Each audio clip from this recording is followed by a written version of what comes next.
O'Reilly. You need parts? O'Reilly Auto Parts has parts.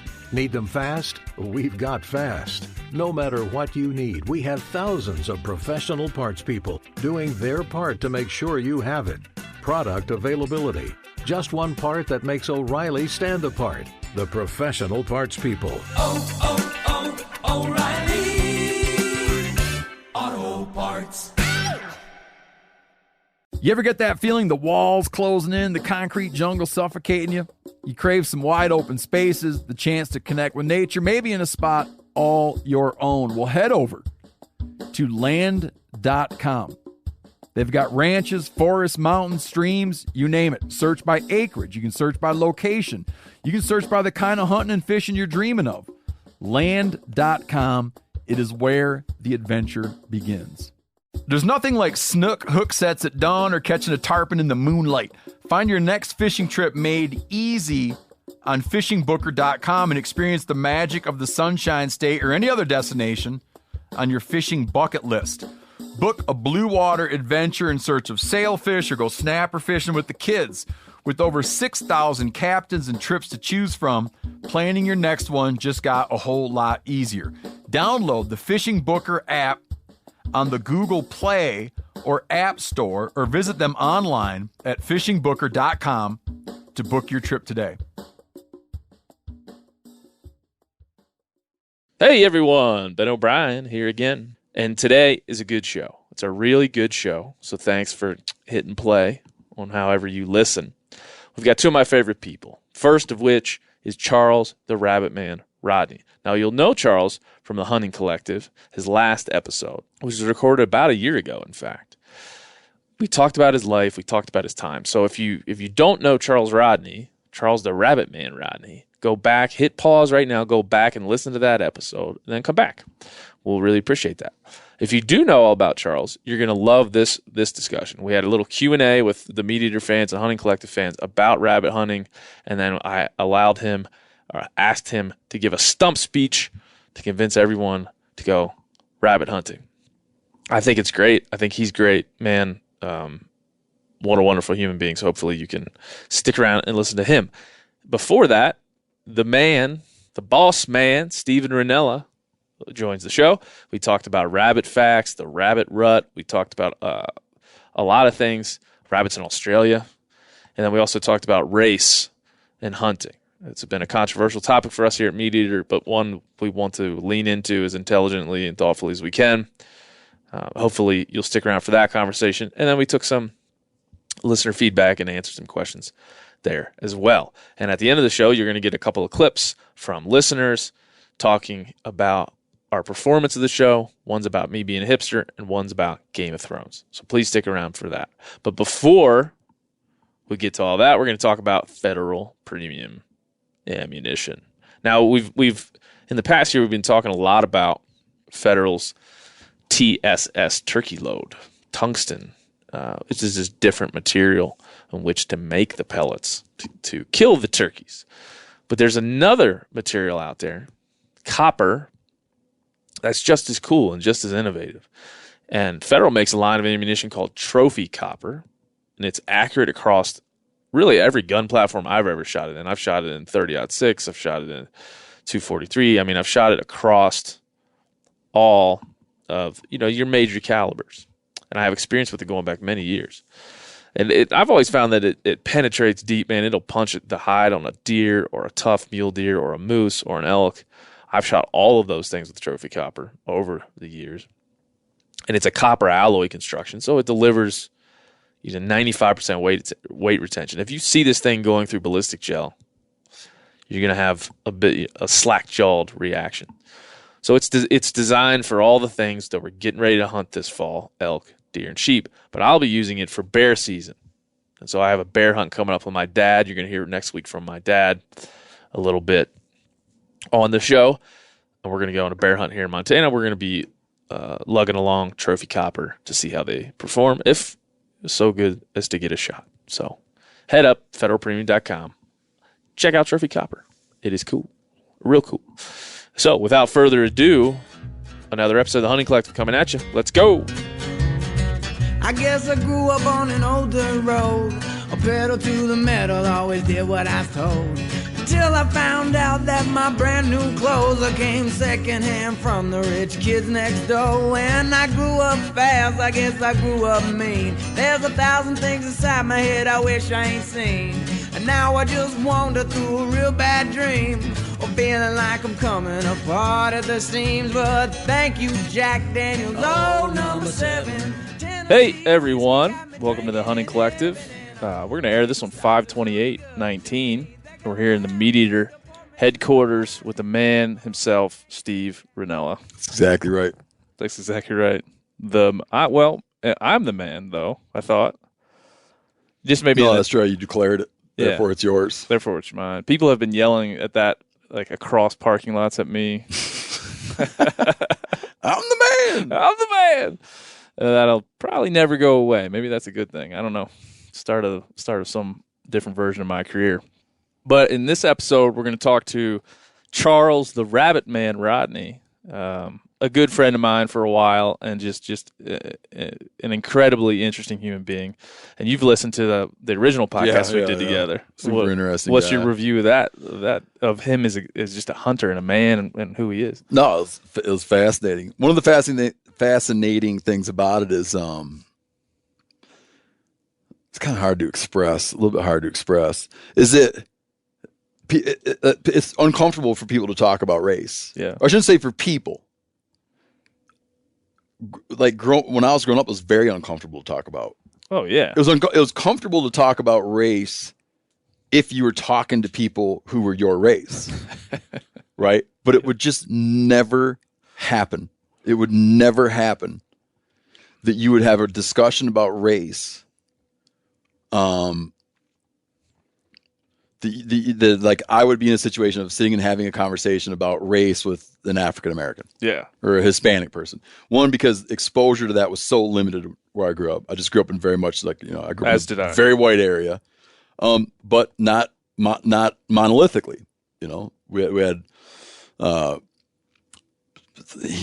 like literally like a handful of individuals in my high school, but it was just everything was unspoken. So now to hear that and to hear particularly like people discussing race a little bit in a realm where I'm really comfortable, which is in having to do with hunting and outdoor activities and those kind of relationships. To sort of have that discussion a little bit and to hear someone have that discussion is pretty refreshing.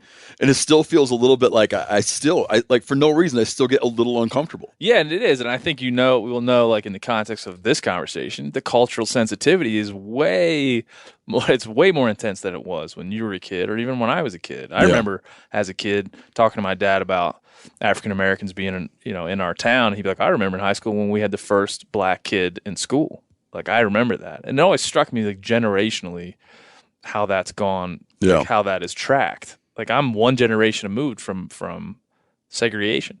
And when you talk to somebody like Charles Rodney, who loves what you and I love in a way that you and I, like, the same passion we have for it, like, that's all he thinks about is rabbits. How he got to that, you can go back to that episode of the podcast and listen. But can have the same outdoor sensibility with someone who grew up in the segregationist South and has such a different life experience as you. It's interesting to me. It's a completely different path, like a completely different path to stuff. Yeah, it's interesting to me, and that's why, like, it's not the only reason I like the man, but it's like one of the the reason the conversation is interesting. I've told a story. It's not really a story, but I've had this observation I think before publicly. But my dad was raised up on the south side of Chicago in Little Italy, and he grew up with all these stereotypes that are largely gone now. Where he had he had this thing that he didn't like to go to a yard sale held by a person who was a Hollander, because everyone knows that Hollanders think their stuff's a lot more valuable than it is. Okay. Watch out for people of Polish descent, because everyone knows that they like to they drink too much. They do, but they make a nice pierogi. And it was just insane but he was like, when he was growing up, you couldn't go Like you couldn't walk. You couldn't go from Little Italy into the Irish neighborhood. They would kill you. Or that was his idea.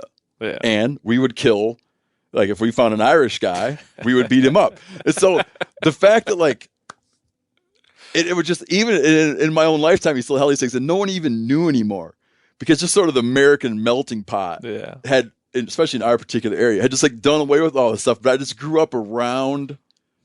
Yeah, it's like vestige of that, of thinking like that. Yeah, it's like the old immigrant, like everybody just that's tribalism. Everybody that's 30, 40 years old now has parents that were somehow in the perceived norm now racist. Yeah. Oh, horribly. But here's the thing too: is he would form opinion.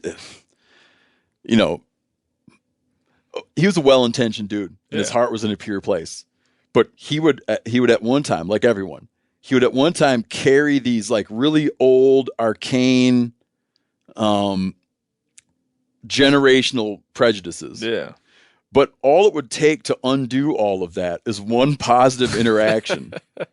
So like, let's say he had this idea that, the Poles, people of Polish descent, like everyone knows they drink too much.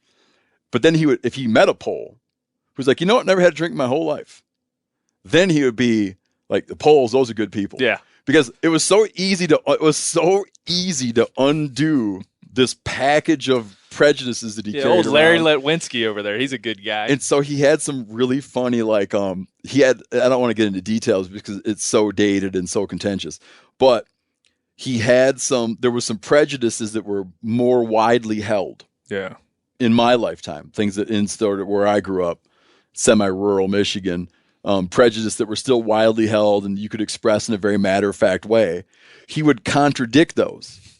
You know, He'd be like, "Oh, everyone, you can't trust a Hollander," but all this talk about this ethnic group that people don't like. I mean, that's all bullshit. Because I met a guy once. That comes from being a cantankerous old man. Yeah, that's also a little bit racist. Yeah, who you really got to watch out for is the Hollanders. But I don't want to be racist like everybody else. I'll be racist my own way. So, having not been around it, and then just to hear, to take part or listen to conversations that touch on, because like race touches every aspect of life. Yeah. And it's, dude, there's so much I'd like to say that I just hesitate to say, but in where I grew up, there was a way we thought, there's a way white people fish. There's a thing that white people fish for. There's a way black people fish. There's a thing black people fish for. These things don't mix. Yeah. Crazy stuff. Well, even when you reviewed it, I'm like, I don't even understand where it possibly came from, but it was just you inherited that viewpoint. Well, and I think it's like what we're trying to do as a brand and this show, your show, whatever, is not take those on in a way just to be controversial, but because they're culturally significant. Like they're significant for the number of hunters, how people get into it, like how we all see us as a community. It's significant in that way. In fact, Pat Durkin has a piece on our website entitled "Is Hunting Too White?"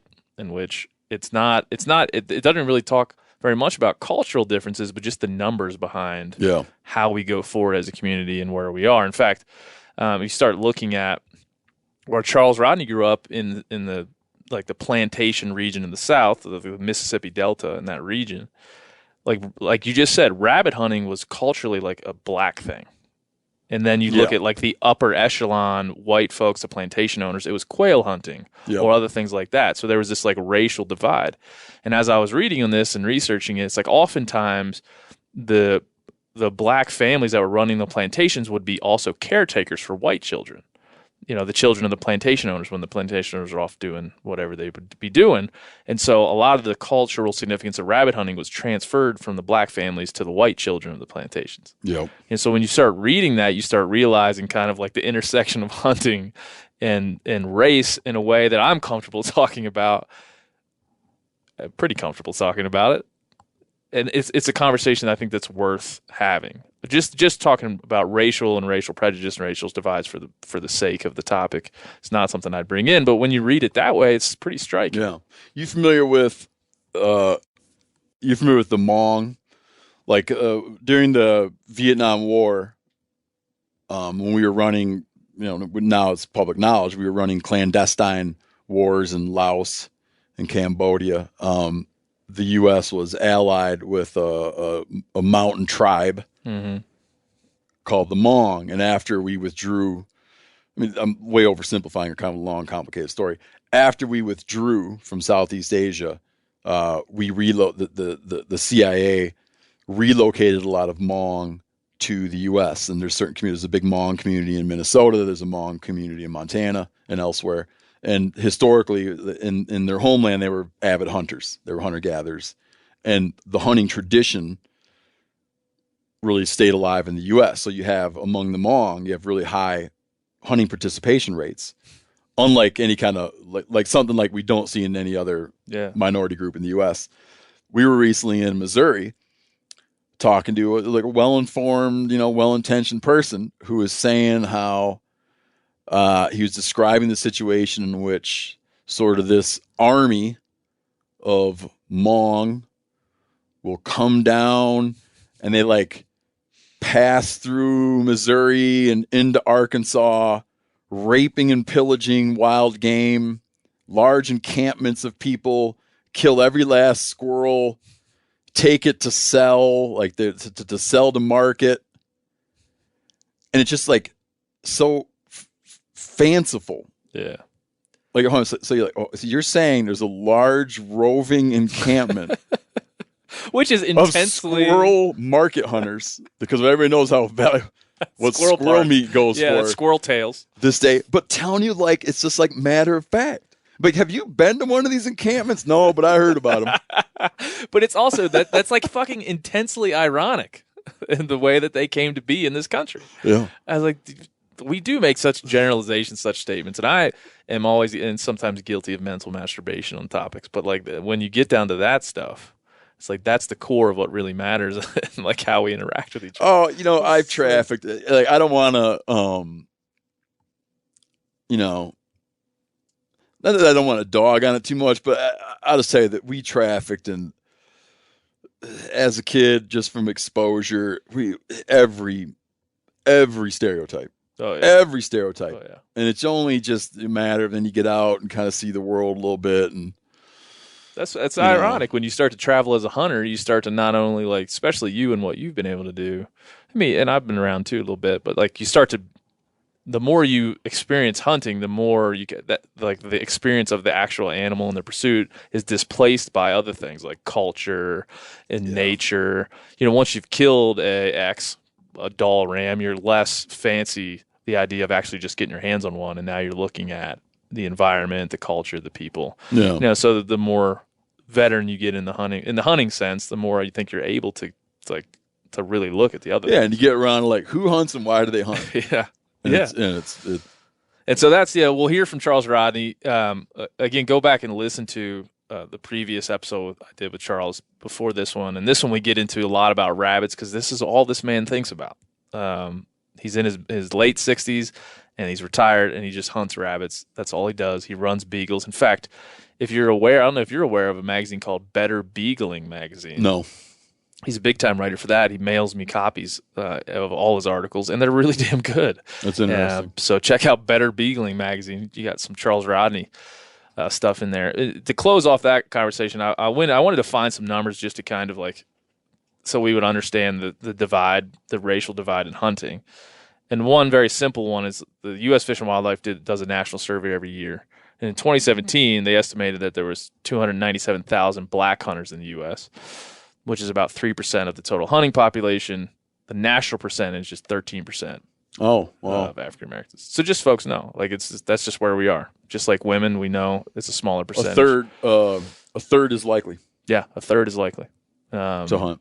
So just so we all know, and not to tokenize or do anything around Charles, but just it's a great time to bring that topic up. And again, we sometimes dance around these real important issues. Yeah, I mean, being interested in that is, it's just whether or not it's kind of like, are you interested in American history? Yeah. Because understanding American history comes down to understanding demographics. Yeah. How did people come in? How did people come into the U.S. and where did they wind up? Yeah. Yeah. And in the case of Charles, it's signifies a lot of the American story, but it also differs a lot from our American story. A lot of why don't we talk about the rabbit rut like we talk about the whitetail rut? Because everybody's like, fuck like rabbits or those types of things. That's the thing we all know. But like we don't, when I talk about rabbit hunting, maybe we do and I just have never heard it, that there's not a term of like we're hunting them during the rabbit rut. No. Why does the whitetail season? I feel like turkey is the only bird. Turkey's the only bird where you like are factoring in breeding because there's not much you hunt in spring. Well, blue grouse, like you can hunt blue grouse in the spring, so then you're playing off of the rut. But a lot of hunters are, like not all hunters are naturalists. So you're interested in their behavior to a point, like how to exploit it to get them. So the rabbit rut, I could, like, embarrassingly, I couldn't tell you when they. Yeah, well, I couldn't tell you when they rut, but if they rutted during rabbit season, maybe people would know about it more. I'm just my guess. I don't know. They do rut from January to March, and they do rut during rabbit season. Yeah, they do rut during rabbit season. Oh, so then that there goes that theory. Yeah. I have no idea. I couldn't have told you when a rabbit breeds. I know. I mean, obviously they birth in the spring. I don't know how long their gestation period is. It's like 28 days for a female. Yeah, because they have there's those terms altricial and precocial. Yes, and they have altricial young, meaning helpless. Yep. Blind, hairless, young. Right, yeah. So I have a thing here. The average life expectancy for rabbits that survive to leave the nest is only about 15 months. At birth, young are furless, blind, and weigh less than 1 ounce. But you know that a hare is precocial. Yes. They're better developed. Yeah, so this is all just playing off old Charles. This is the eastern cottontail, which has some other different names. The Florida cottontail, eastern cottontail. And I found that there was 12 subspecies of the eastern cottontail, but there's not a lot of research on what those are. So it gets a little bit confusing. So much freaking interbreeding. But yeah, so if you're looking at the rabbit rut, do they rut at dark?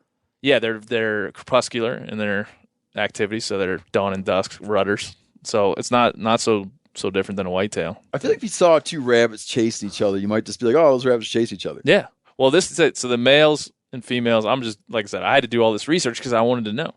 The males and females will cavort or chase each other, race, run, and sometimes fight as a part of the mating ritual. So you're seeing, I mean, it's not so dissimilar from a whitetail in a lot of ways. But we don't, when you're rabbit hunting, you're not looking for that. You don't play the rut. You don't play the rut. No. So maybe we start something here. That's interesting. Maybe a hashtag or something. What else? Was there other good? You should ask Charles next time you talk to him, because they hunt late in Mississippi. They do. They start late and hunt late into the winter. Yeah. You should ask him, like, does the hunting get different during the rut? I will, because he talked about that last time we hunted in Maryland, just kind of like what you're seeing.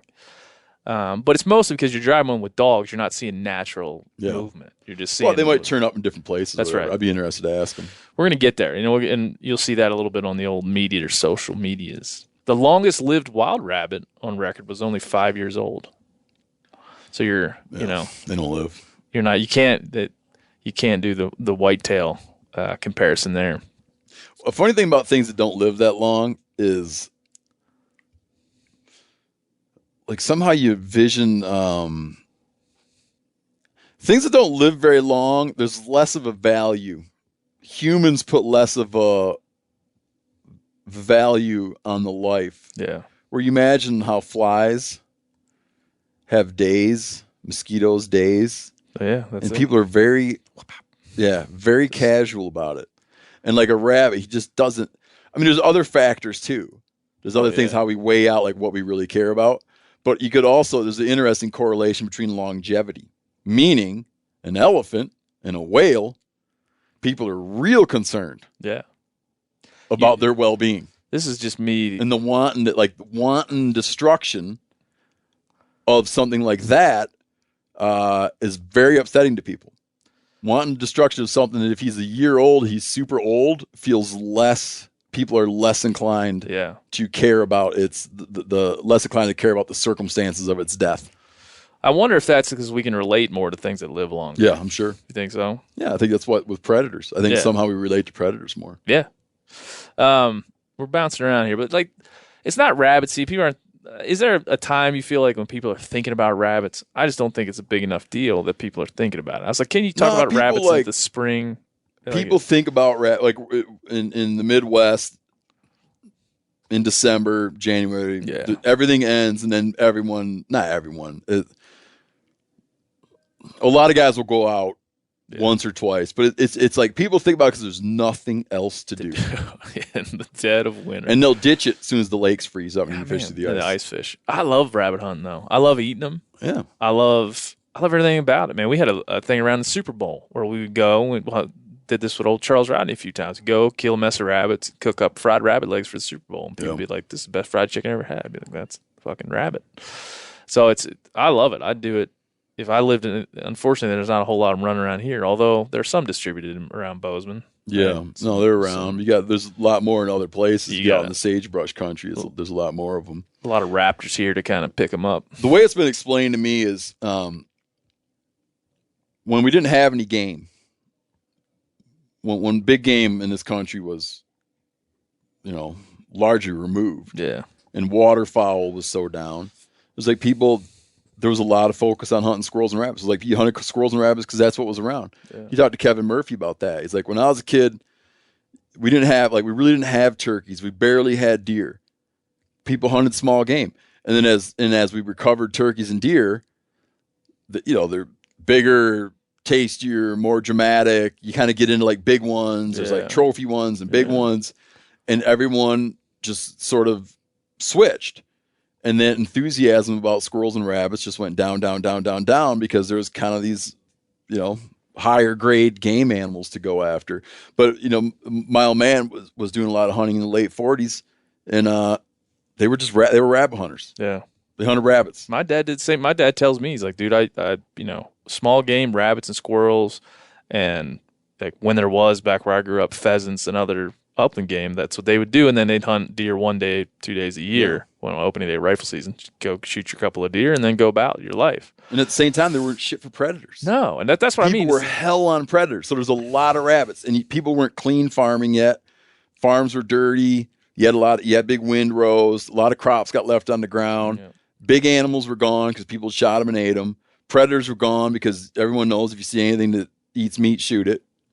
Well, yeah, the proliferation of the coyote. Tons of rabbits. Yeah, proliferation of the coyote past the Mississippi River on into every place in the damn country. Yeah, has a ton to do with it. And now, I was doing some looking around about rabbit populations, and it seems like they're at the time that you're speaking about, they were on the rise, but they've stabilized over the last couple of decades. They seem stable in many regions, fluctuating regions that have high predation, but like as a whole, we feel like it's a very stable situation. Yeah, I think you got tons of ups and downs. You can just, if you're familiar with an area, you'll watch the cycles play out, and the cycles are well documented.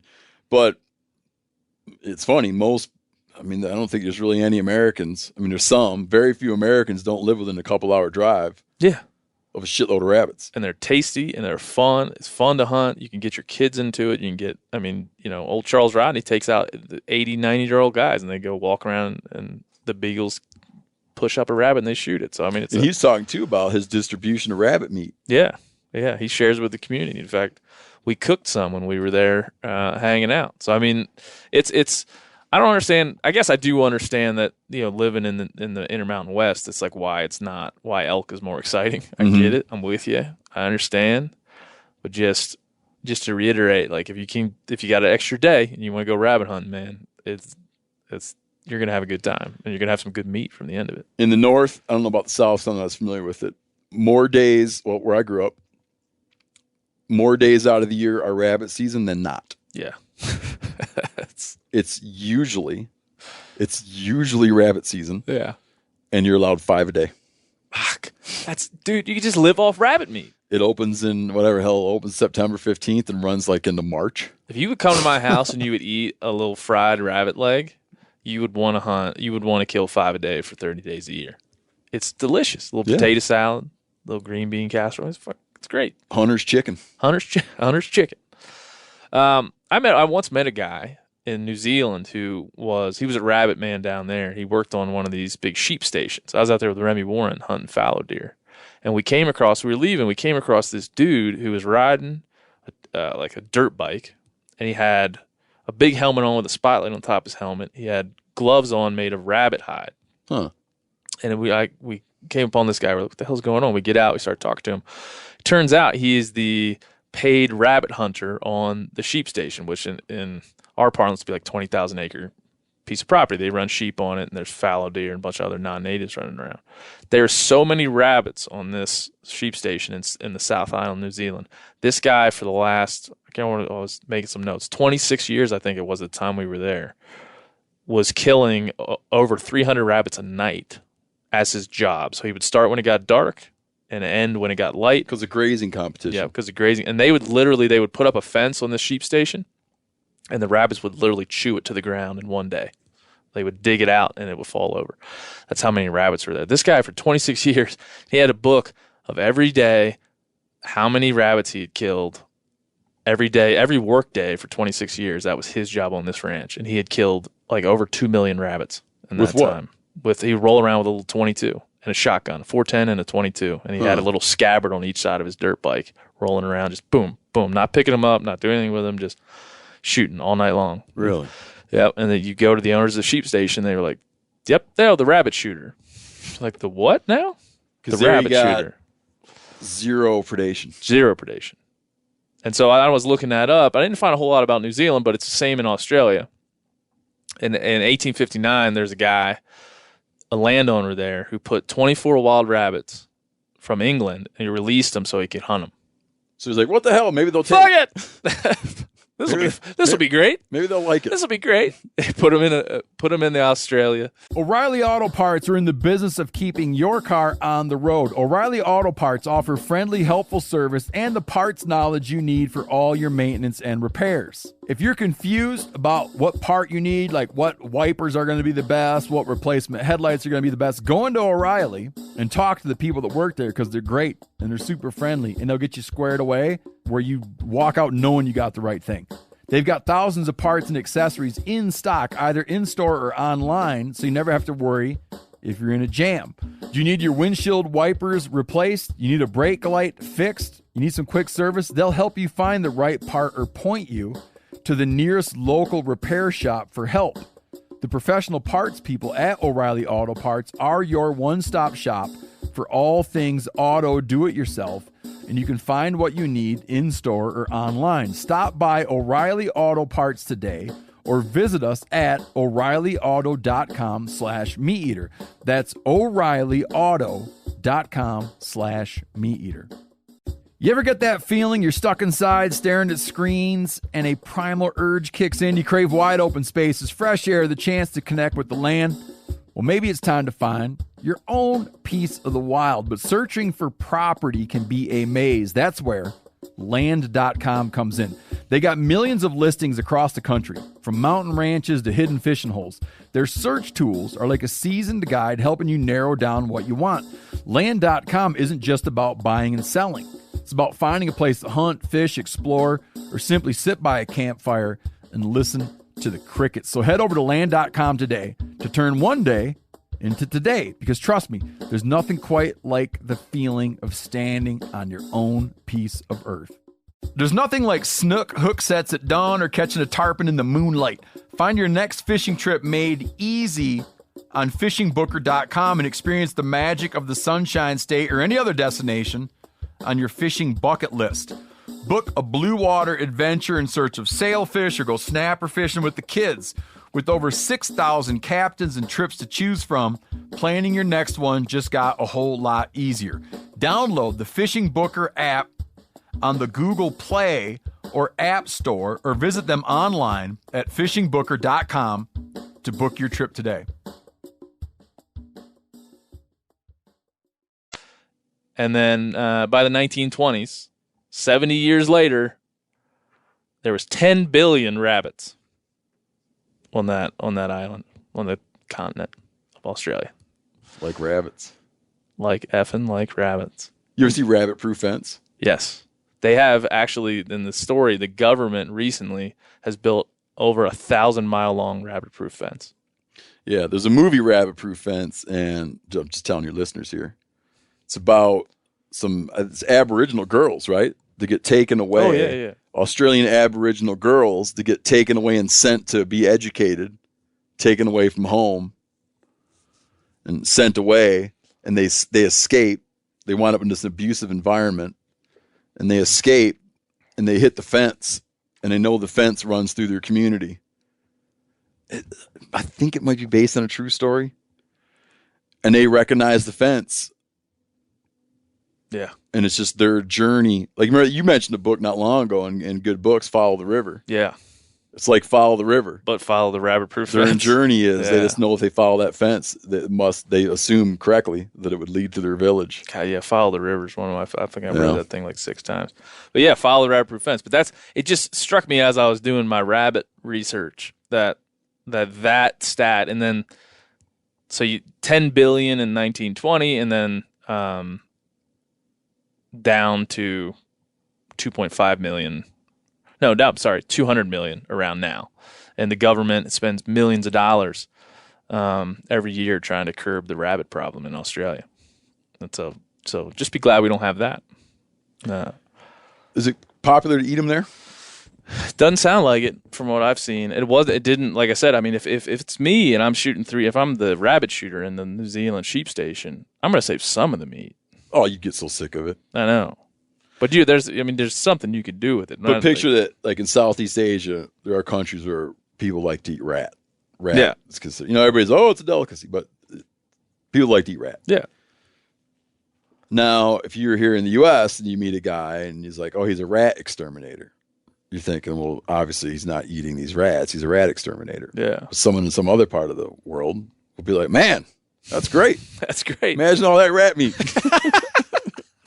So us thinking like... That's the best analogy. Yeah. So for us, we hear about some guy in Australia and we're like, oh, yeah, those are pretty good to eat. You should be eating those, bro. You get 5 a day. He's like, well, I get 300 a night. Nope. Nope. Don't eat them. Don't eat them. All right. That's enough about rabbits. You could get on that subject, the subject of rabbits. I feel like that was a good way. The analogy is a good way to end it. Got a couple. This is the first episode ever of the show where I didn't play them for Steve. We're going to start including. I've been asking you guys all to send in some real quick 1 minute long kind of comments and reviews of the show. How are you having people submit those? Well, they just talk on their phone onto like notes, and send you a voice and file. just kind of email me that. And I've got 75 of them here. And but you said, here's how you got to do it. I just told them this is how you got to do it because I feel like we could have set up a voicemail or something. But yeah, no, the recordings sound good. Yeah, they sounded and good. The 2 you played for me, the person had one person had put quite a bit of thought into it. Oh, and it was like very articulate. Maybe like if we ever give a listener a podcast, this guy might be in the running. Yeah, you'll hear that later on. I'd like to know if he was winging it or not because it sounded like he had thought it out. Yeah, but he's good. And it was based on our Game of Thrones conversation. Yeah, it was a conversation about television, TV, and he really thought it out. So you're going to play that later. That's going to come at the end of the show. So from here on, in the history of the Hunting Collective, we'll play a couple of those at the end of every episode. That's a good idea. Go out with a bang, or go out with at least. And I would encourage you, if you don't like the show, please put that too. But all the ones I've got thus far are positive. So sprinkle in a negative one or two. We'll play those. But we also got some email stuff. I did set up thc@themeateater.com, and you guys have been flooding it. I think well trained by Steve to flood email inboxes with good commentary. And last episode we did nail about women in hunting, and my big thing was kind of like, hey, women in hunting, great. Let's not go down the Instagram huntresses, the hunting with pink and all those types of things. Let's really try not to generalize the motivations of female hunters and or pander to them to get them to come over and go hunting or normalize what we do. This guy, Dan Daniels, wrote in. He's like, he's a father of 5. He's got 3 girls and 2 boys, and all of them enjoy hunting and fishing. And he says, I have a little personal perspective that I want to share with you. Try not to be too dismissive when discussing the power of pink as it pertains to hunting and girls. My 8-year-old wanted a camo jacket so badly for her birthday. I figured that'd be an easy get, but she specifically wanted a camo jacket with a little pink in it. She's proud to be a hunting girl, but doesn't want to be tomboyish. It was important enough for her to mention that to me. When I think about it, there are plenty of men who truly cherish the fashion component of camo clothing too. So a good point, but it's like as we try to discuss women in hunting, there's lots of inroads here. There's lots of complexities and nuances and things to discuss. I feel like I get taken the wrong way in conversations about pink. You familiar with the comedian David Chappelle? Oh, yeah. Okay. David Chappelle got in a lot of trouble for making some jokes, making transgender jokes. And he later clarified something where he said, this is Dave Chappelle talking. If you want to go, he's on, go on Netflix and watch Dave Chappelle. I'm just telling you, like, clear. I'm trying to, as best I can, articulate the perspective of someone who's not me, but someone else. And he was sensitive to the criticism, obviously. And he's got a bit in one of his stand-up routines where he says, I feel that everyone should have the right to live the way they want to live and be safe and secure and be fully protected by the law. I can still think it's funny. Something like that. Yeah. When we talk about like, let me put it this way. If my daughter, who probably will very soon, if she caught wind of pink camo, she would want pink camo. She'd be into it. If she caught wind of it. Yeah. Everything else, she wants to have that color. When she finds out about it, because she has a regular camo jacket, which she loves, she'll find out about it. She'll want it. I will get it for her. Okay? When I talk about the pink, or like the shrink it and pink it, or that, I'm not criticizing people's desire for it. I'm just criticizing how we came to be in a situation in the big way, like culturally, how we came to be in a situation where we're sort of like debating pink. That part is strange to me. Yep. That it's like that I can't I think it's so bad. I can't like articulate my perspective. I'm not, if I see someone wearing hot pink hunting, I'm not like, oh, I wish bad things had happened to you. I'm more like, wow, that is so strange. Like this thing, like this color became like a gender color, and the conversation has infiltrated the hunting world is just funny to me. Well, and so you've talked about it on your podcast a good bit. There's laws where people are, was that Washington State or something like that? The governor, who's not a hunter, just signed into law the ability to wear hot pink.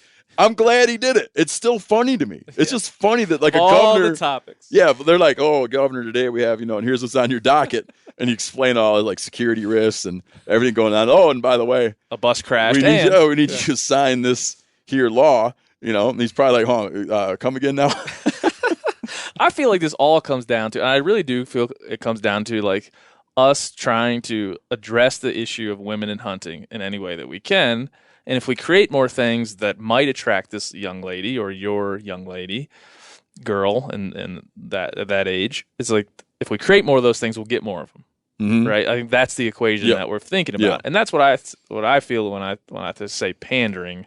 Like if we're saying if we create more like all women weekends and all. But as I've talked to, women about this and just kind of like broke it down to them, like, I don't know how to approach you about this. So hopefully this can be a good conversation. They're always saying like, I love women's weekends. I love women weekends. I wish there was more of that stuff. Yeah. I wish there was more women shop owners in the hunting space and more women retail associates at big box stores. I wish I could spend more time with women because it's more relatable. And in this case, my daughter really loves pink camo. But then there's other women who are like, fuck, I just want to be a normal hunter. Yeah. I just want to be able to walk in a room and have a conversation just like with you and not have to be talking about this stuff. That's kind of a little bit what I'm getting at. There's two final points. One, I almost want to stop talking about it because we recently did a live episode, and we had 6 men on stage, and we had 6 men, and we're talking about pink and female hunter participation. Yeah. And Anthony Licata pointed out, once there's 6 people, if there's 6 individuals talking about that, some of them ought to be women. Yeah. You've got 6.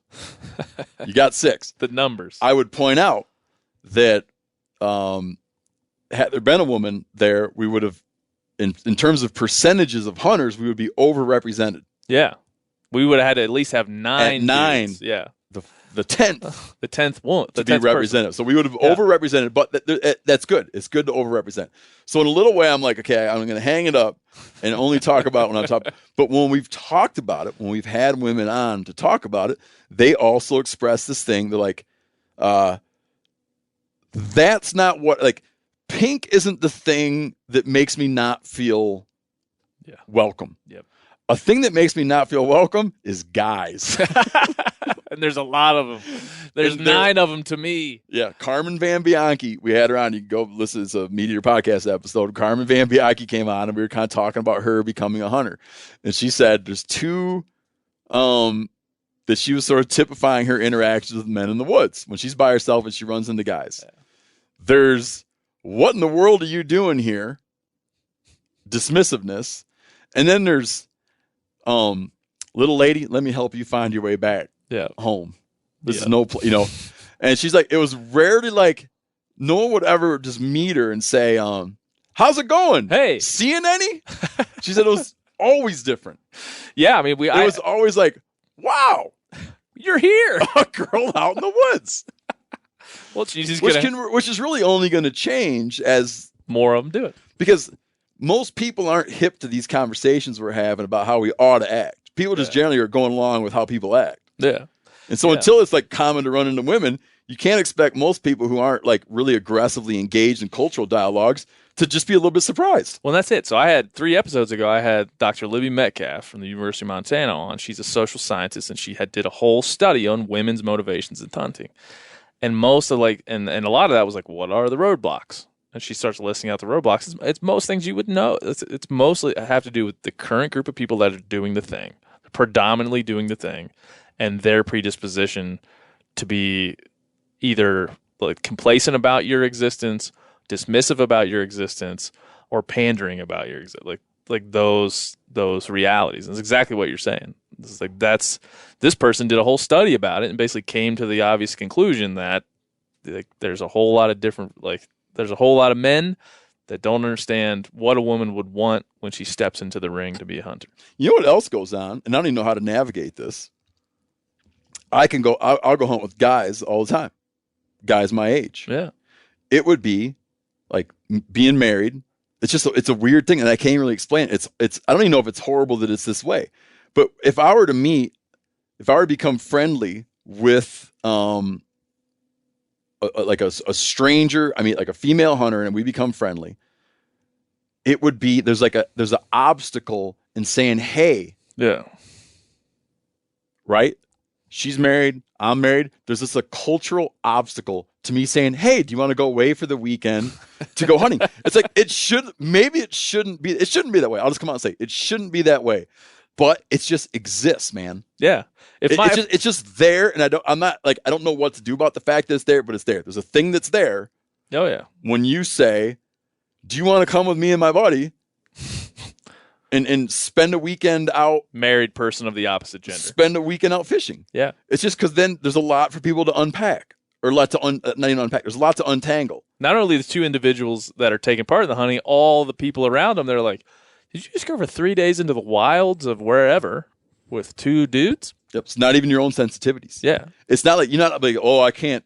The temptations of the flesh would be too much for me to handle. You might be like, dude, I'm interested in no one but my wife. Yeah. But what's her husband going to think? Yeah. I don't know. My wife, I've done some of that. Like you've done that, taking new folks hunting. My wife knows. She's like, well, it's fine.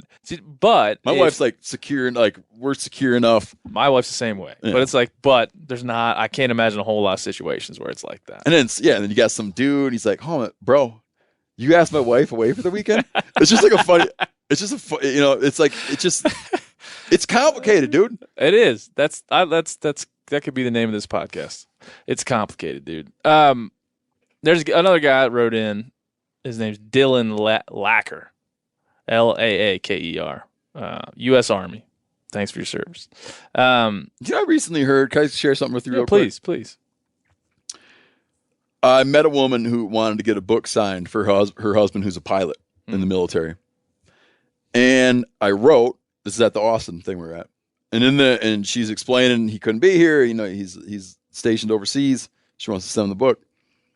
And in there I wrote, thank you for your service. And I got to think about it. And I said to her, you know what? I'm going to ask you something. Does that get a little old for people? And she says, it's funny you bring it up. For some service members, it is because it's, he feels that he wouldn't say that he's doing a selfless thing. He made a career choice. It's his profession. He does it because he loves it. He loves his mission. It wasn't just a selfless act. Like, it's a thing he wants to do and believes in doing. And it's not, he doesn't feel the need. You don't need to thank him. Yeah. These are. And then I turned around and asked another, because I was actually with a guy from the Navy, and I floated it to him. And I said, you know what I just heard? This is kind of like messing me up now, because I run around saying that all the time. Yeah. And he was like, yeah, it's kind of a thing. It's kind of a thing where we don't need, I don't need that all the time. Yeah. I'm fine just being that I'm here. I'm in the military.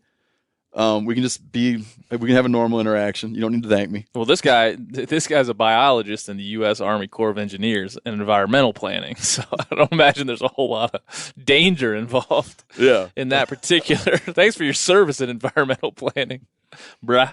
But people, I'm sure you way more than me, but they'll be like, thanks for what you do. You know, thank you for your podcast, or thank you for whatever. Yeah. And I feel the same way. I'm like, well, what, you know. But I realized, I caught myself, because I realized this is like, it's just a thing. Yeah, it's just a thing you say. It's like you met someone and had a moment. Yeah. And you're like, well, dude, man, it sounds like you've been through some really challenging situations. Like, I want to, like, honestly thank you for what you did. And I know you did it for your own reasons, but that has implications for my life. And that's, like, in our country. You know, our country sent you to do something. Thank you for going and doing that, because that had to have been awful or great or whatever. But it's different than just being like flippantly like, oh, thank you for your service, which I just do. And now I question myself. I think they could see it as very flippant and like as a way to kind of get through. Oh, you're in the Army. Thank you for your service. Let's talk about something different, rather than like, where were you at? Where did you serve? What did you do? Yeah, as a way to just kind of skip over whatever details are in there, whatever murky details might be there. So then this dude later got this book, and he probably looked at it and rolled his eyes. Fucking Rinella. All right, let's see. This guy wrote in, and I'm not going to read the whole thing, but he made some very, very good points about folks I've had on your podcast. And I wondered, and when I read this, I immediately thought, I was like, well, I wonder what Steve would think about this. He's talking about, talking about, why don't we have more people on the podcast that specifically differ from the way that we think about things? Like, why does it seem that, and he brought up my conversation with Hal Herring and Shane Mahoney and others, why does it seem that we're always kind of drawn to or having people on that either agree with us or that we're exploring topics that we agree on? And he said, I really want you, and I've talked to others about your show, really want you to can look at the other side, which I'm going to do. And I don't even know if that's a really legitimate observation. That's why I want to ask you. Like, okay, let's say you're watching ESPN. Do you feel that they should have a lot of people on who hate sports? No, it's like the people they like sports. Yeah, they disagree about little aspects. Oh, I think this is a great quarterback. Oh no, he's nothing compared to this quarterback. But the fundamental allegiances. Yeah. It's a good point. Are there because you're sort of like taking for granted. You're sort of like taking for granted like some baseline. There's some baseline things that people are going to agree with, on baseline things that people are going to agree to. Yeah, but I don't know how specific he's getting. But I have conversations all the time on the show with people who I don't see eye to eye with. But our differences are kind of drowned out a little bit by our similarities, even though we spend a lot of time focused on the differences. But it's a conversation. Yeah. It's not a showdown.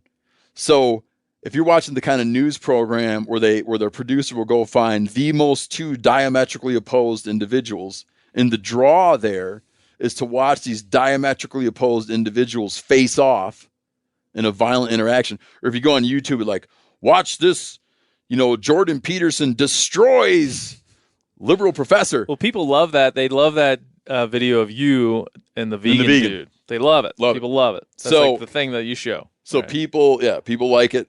It's rewarding to people. But typically conversations are such that in-person conversations tend to be where there's a civility. There's a civility which you kind of dance. You sort of have a little bit of dance around things you don't agree with, even to the point where you might even joke about things you don't agree with. Yes. But it's just a different format than setting up showdowns. Yeah, and I think you had. I'm having Robert C. Jones, the vegan. Well, that's like a case of diametrically opposed. Yeah, so I'm going to have that conversation. You had him in Stars in the Sky, and I thought his contribution to that was great to kind of set really up, like, and I think a lot of people that watched it. Well, that's what he's talking. That's what the guy writing in. That's what he's looking for. Yeah, diametrically opposed perspectives. He exactly asked for that. Like, get a vegan on, get somebody that, and you had somebody that is pro state land transfer on, and Rob Bishop. Yeah, and so that's what he wants more of. And but even then, he's the face. Yeah. Of land transfer. But sitting and talking to him, if you were passively listening, you wouldn't have thought, man, these two are at each other's throat. Yeah. Because there's a civility of conversation that you almost have to listen carefully to catch where we're different. We just had a wolf biologist on, and there's some things I don't see eye to eye on with the wolf biologist, but we didn't turn it into a fight. Yeah. And I think people are trained, like you said, by network news and the way that and there's a thing in sports now, embrace debate, and where people just get on and yell at each other about topics and like intentionally disagree. Yeah, he shouldn't have won the Heisman. Yeah, fuck you. That's whole shows about that. Yeah. In fact, ESPN and other things have just trafficked in that for some time. And they look for it. Yeah, it's just like playing on people's... They cast it. Yeah, it's playing on people's baser instincts. It's like, oh, a black guy and a white guy and are going to yell at each other about sports. I think that's the show, and it just seems, it seems played out to me. And that's just not. I don't think that's how your personality is. That's not how mine is. I don't walk in a room with somebody I disagree with and go run at them and try to argue it out. I'm going to come at my similarities first, and then work my way towards what we got to cover. That might be different. Joe Rogan had on the Joe Rogan Experience. He had on the CEO of Twitter. Is that correct? Jack. Yeah. Something. Not Dorsey or Jack Dorsey. Yeah. So there was a lot of Joe got some blowback. He did, yeah. Because he didn't push him hard enough on certain issues. And I remember I was reading a writer I can't remember who the writer was. The writer was talking about this minor controversy. And the writer explained, like, Joe Rogan is a conversationalist. He's facilitating a conversation and allowing people to come speak for themselves. That's not, if you're asking for like hard hitting journalism, it's not him. Don't go look at a gifted and professional conversationalist. It's just different, like he comes with a different set of obligations. Yeah. This is like, you're not sitting down like, I'm going to call this guy out. It just doesn't flow like that. And I'd have had people in personal conversations in our industry say, like, I don't understand why you don't have, if you don't agree with somebody, why you don't just go at them? Like, because that's just not me, and it's a conversation. Like, if it's a debate, I'll set it up and tell you what it's going to be. And in fact, if it's a debate, I'll probably be the one moderating it, not the one in it. Yeah. Just the way that I am. But it's not I appreciate him pushing for it, because I think some people just want to hear two like educated people on a subject showdown and kind of see which one wins out, and that's fun sometimes to go. This is not what I want to be involved in.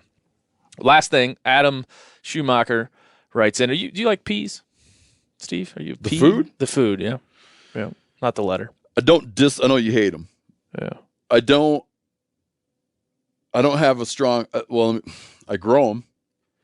And when you get homegrown peas, it's fun because you grew them. Grew them. Anything. If I didn't grow peas, I could go honestly months without eating peas.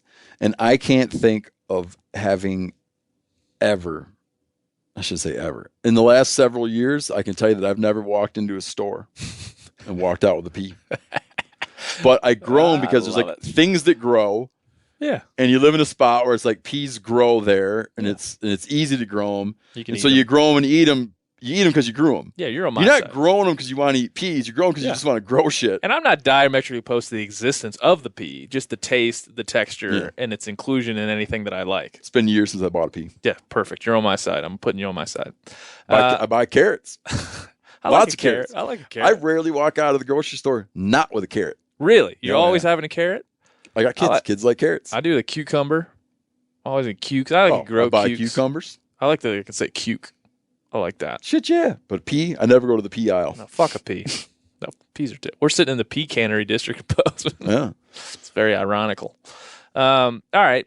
This fella here, I asked Anthony Liccato, I had him on a couple episodes ago, if you could only do one thing for the rest of your life, hunt or fish. Like fish. If you had to fish. Fish. Oh, yeah. Yeah. That's I knew you were fish. But this guy. Fish year round. Yeah, this guy said that exact. He was like, dude, Anthony said hunt, and it's because of food. He's like, bullshit. Dude, I assume the current season harvest restrictions remain. I can only hunt a few months of the year, and granted, a couple of deer can last a long time. I go fishing every day of the year and theoretically keep myself in protein. No problem. Oh, yeah. Fish year round. Yeah. And so Fish year round. I just wanted to Fishing get that with out kids. there. You can fish as you can fish as an old man. Yeah. You can fish with little kids. Fishing. Fishy. It's good for you. It's good to eat. I'm assuming fishing also includes like catching crayfish, crab trapping. Yeah. I give you. I put that in there. Oh yeah. Any water based. Not a doubt in my mind. Yep. So this Adam, thank you, Adam. I agree with that, even though I'm not a big fisherman. Although I feel like ice fishing might become a thing that I like. Like maybe 5 years down the road, you'll talk to me and I'll be like an expert ice angler. Depends on how cold the winter gets. Damn right. All right, Steven, we're gonna transfer our the conversation all the way over to Maryland to Mr. Charles Rodney, the Rabbit Man. We're talking rabbits. We're cooking. We're doing a bunch of crazy things with one of my favorite humans, and we're going to continue this awesome conversation with Charles Rodney right now. And you're going to hear from a listener who explains why some shows go to shit and some don't. Right after that. And then somebody, and a guy who is, I don't know if he's arguing for me being a hipster or not, but he's giving some warnings. He was saying I'm not a hipster. I like this guy. Here we go. I guess I grew up on an older road. Charles Rodney, how are you, sir? I'm doing fine. We're here in my home, back in my home state, in your stomping grounds. It's glad to be here. I could smell on cooking on the stove something pretty delicious. Yes, I'm cooking a stewed Louisiana-style rabbit for Ben. We're going to eat that along with some Louisiana cooked red beans. We got a salad, and we got a whole Louisiana pecan pralines. Hey, folks, I'm sorry to tell you this, but it's good stuff. And, only Ben and I and my wife will share in this. And a lemon meringue pie because he's a special person. And my wife made some homemade lemonades, fresh squeeze, and a vegetable salad. So we're gonna pig out in a little while. Oh, boy. This may be a real short podcast. Yeah, we might have to adopt him and keep him. I'd stay here with you. I'd stay here. You got some room. I'd sleep on the floor for that kind of feed. There's 3 rooms there, and 3 grown kids grew up here, and they're gone. So we have an empty nest, as they say. I'm like a grown kid, that's for sure. Well, thanks for having me back in your home. Last time we chatted, we were sitting at this table, and it was episode number 30 of the Hunting Collective. Now we're in the 60s. But as a return guest, I would say our conversation was one of the more popular ones that I've had, and I think I could determine why. But there's some elements of it, and we were talking with Stephen Rinella about this before. There's some elements of it that are just interesting, like your upbringing in Louisiana, you're growing up in segregation, coming to where you've came to, and speaking, rather inspiringly about bringing people together and what you did for a vocation. I think that's why people love it. And you're also just a badass rabbit hunter. But beyond that, people loved it. So I just wanted to start by letting you know that. Well, good. I appreciate it. I read many of the comments that were on Instagram, and they were all positive, and people had all kinds of great things to say that they'd love to meet me. And I could be the guy down the street that they see every day but didn't know that did this stuff. And that was real cool. Those comments made me feel real good, and they came from all over the world, believe it or not. Yeah. 2 distinct ones. One from a gentleman in England, and another one from a gentleman in New Zealand, and a bunch all over the states here. So that was pretty cool. No, it's great to see, and I think we think about rabbit hunting as down the list of things to do as a hunter. A lot of people think of elk and whitetails and anything else. But I can tell people, we talked about this last time, it's hard to have it's hard to have more fun than running around in the fields with you and your beagles. I mean, and it's hard to find meat that's as tasty and plentiful as rabbits. That is true. You know, people come and hunt with me, and the list gets longer each year. My wife keeps telling me only one person. Well, the list is pretty well been cut off. I got about 4 people I met this past year, and I told them I would take them out one time. But many of these gentlemen, and we all respect what the other one does. You know, some of these guys go all over the world hunting all sorts of things, and that's great. And a friend of mine, Jeff Crane, who was on the program some time back, Jeff just came back from Mexico, and he's trying to kill the top 6 turkeys, I think, to call it the World Slam. The World Slam. He's going and all the way. He got one in Mexico, I think, called the Ghoul. So he's got to go to the Yucatan. He told me to get one more. But when Jeff comes out and hunt with me, he comes to hunt and have fun, and he's a great guy, and he's a great shot, as well as many other people who come out and they say, I've hunted all sorts of things. I didn't know this stuff was this much fun. Oh. And they have as much fun or more when they miss a close, easy shot than the one they kill. And the idea, and I tell people this, and kind of sort of my motto, my aim is for you to have some fun, for us to, myself and the dogs, to bring some rabbits in front of you, for you to hopefully get a shot if you're paying attention. And if you kill, it's on you. And if you miss, it's on you, and we're going to get teased. There's a lot of teasing that goes on there. There is. It's like anything else. It's good teasing and so forth. And the guys understand it, and they appreciate it, and some of them look for it, and then they tease me about some of my antics. A couple of guys said, we come out half of the time is to watch you. He said, it's like a TV program or a circus, because I'm working the dogs and I'm yelling and talking to the dogs, and they're responding. And somebody said, how do you get the dogs to listen to you and to respond to your commands? I said, because they're good dogs. They're purebred dogs. They're well trained. I work them in the off season. I talk to them in the yard when they're in the pens, and they're treated well with the dog medicines and good food. And I've bought good dogs from quality people, and they work and they perform and they aim to please. So a lot of the guys just come and enjoy, and many times some of them don't even want the rabbits or eat the rabbits. So, but we have a great time, and we're safe. So that's a cool thing. Now let's give the folks, because we've got, I figure for this podcast, we got so many questions that people are asking about rabbit hunting, specifically for you to answer. Go ahead. But I have one thing we need to do. Just imagine that I would miss a rabbit, which of course I never have done. Okay. Did I miss any when we were together? I think you, that hunt we had, you went over your limit, but we were still within the possession as a group. And I think you did excellent that day. You killed 5 or 6 out of 14, and that is good. That's real good. That's excellent. If I did miss any, it was probably the ammo, or it was a bad. It was bad primer, shells. Bad it was shells. bad shells. Wait, just imagine though, if I was to miss a rabbit, why would you say to me? Like, what would be your way to chide me for? Well, rabbit? If that rabbit came at you and it's like bam, I missed. Yeah, we saw him coming, and it's your shot. So he's coming on your side, your little territory on the side of the field, because each of the hunters got a territory to shoot for safety of the dogs and safety of the other hunters. So if we're watching and the rabbit is running on near you, depending on how fast he's going, and you miss him, we say, "Oh man, what's wrong? The barrel's crooked. There's no shell in there. You bought shells without pellets in it, something like that.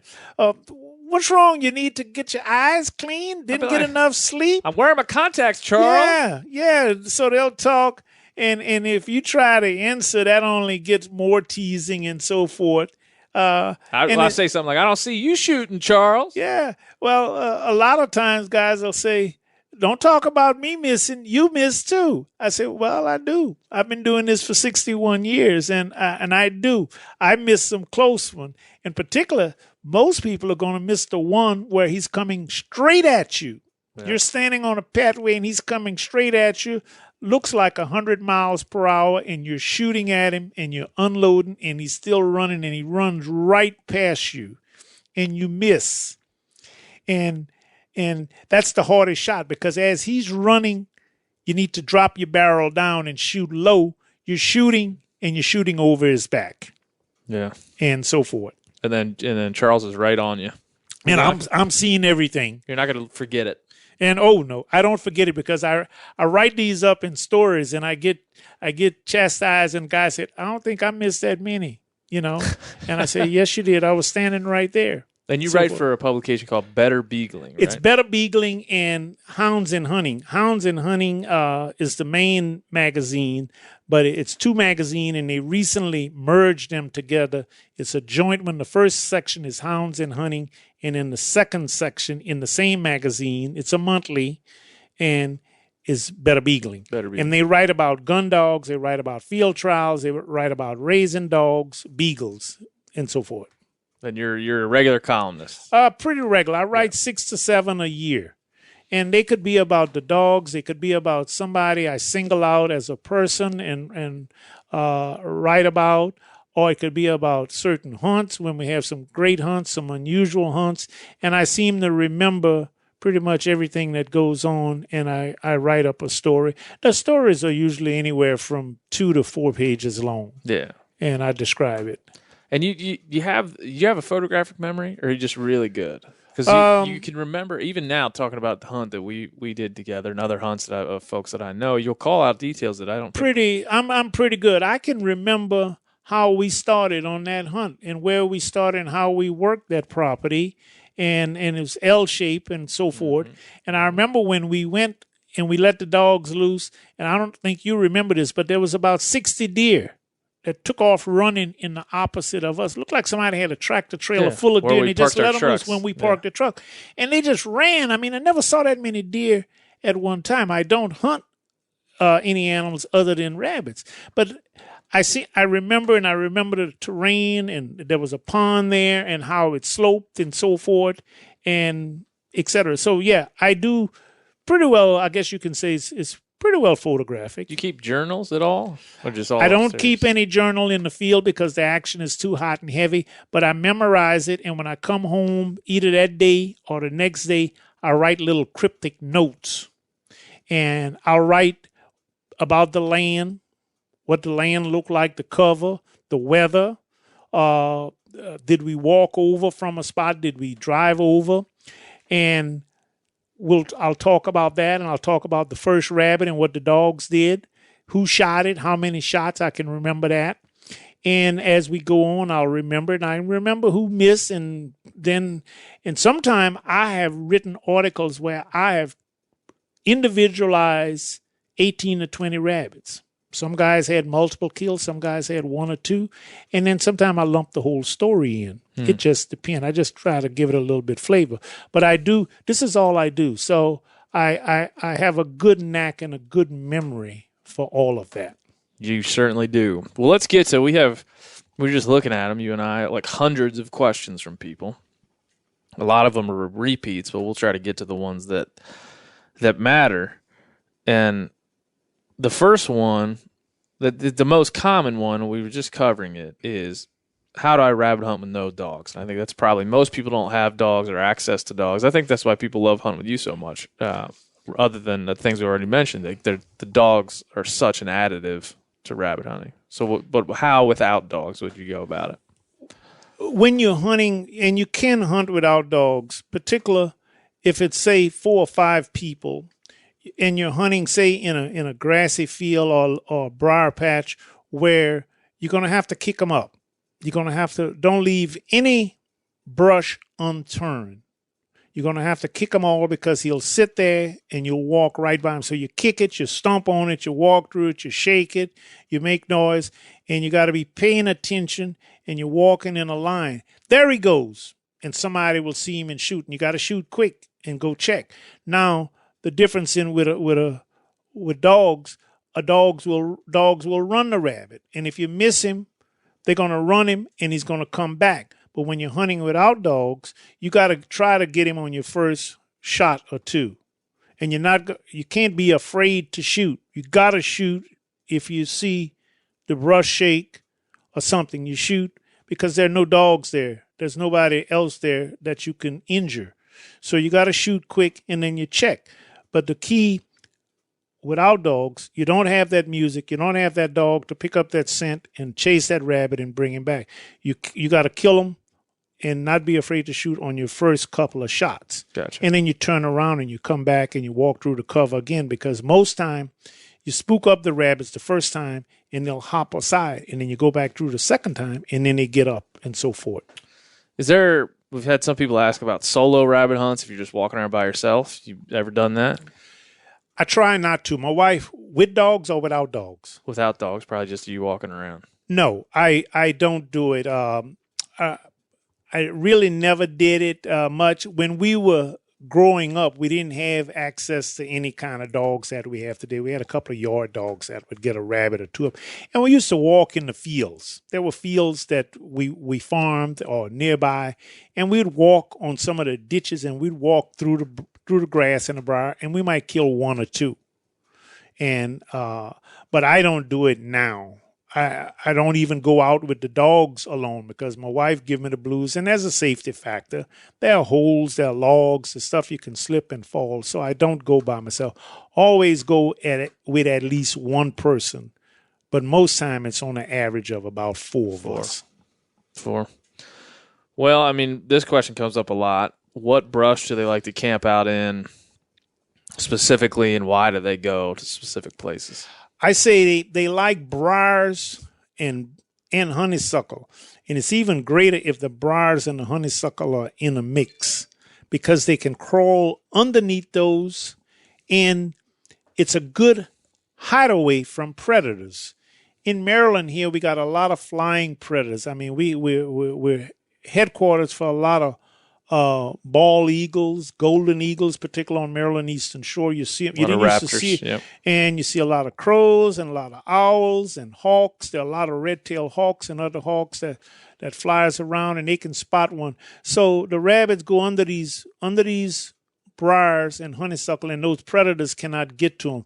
And even the land-based predators like cats, feral cats and foxes, if they catch them out in the open, then they'll get them. But if that rabbit could beat them to those briars, it's so thick that fox is not going to hardly go in, and then the hawks and the flying predators cannot get to it. So they got great cover, and they can live right underneath those briars. O'Reilly Auto Parts are in the business of keeping your car on the road. O'Reilly Auto Parts offer friendly, helpful service and the parts knowledge you need for all your maintenance and repairs. If you're confused about what part you need, like what wipers are going to be the best, what replacement headlights are going to be the best, go into O'Reilly and talk to the people that work there, because they're great and they're super friendly, and they'll get you squared away where you walk out knowing you got the right thing. They've got thousands of parts and accessories in stock, either in-store or online, so you never have to worry if you're in a jam. Do you need your windshield wipers replaced? You need a brake light fixed? You need some quick service? They'll help you find the right part or point you to the nearest local repair shop for help. The professional parts people at O'Reilly Auto Parts are your one-stop shop for all things auto do-it-yourself, and you can find what you need in-store or online. Stop by O'Reilly Auto Parts today or visit us at O'ReillyAuto.com/MeatEater. That's O'ReillyAuto.com/MeatEater. You ever get that feeling you're stuck inside staring at screens and a primal urge kicks in? You crave wide open spaces, fresh air, the chance to connect with the land. Well, maybe it's time to find your own piece of the wild, but searching for property can be a maze. That's where Land.com comes in. They got millions of listings across the country, from mountain ranches to hidden fishing holes. Their search tools are like a seasoned guide helping you narrow down what you want. Land.com isn't just about buying and selling. It's about finding a place to hunt, fish, explore, or simply sit by a campfire and listen to the crickets. So head over to Land.com today to turn one day into today, because trust me, there's nothing quite like the feeling of standing on your own piece of earth. There's nothing like snook hook sets at dawn or catching a tarpon in the moonlight. Find your next fishing trip made easy on fishingbooker.com and experience the magic of the Sunshine State or any other destination on your fishing bucket list.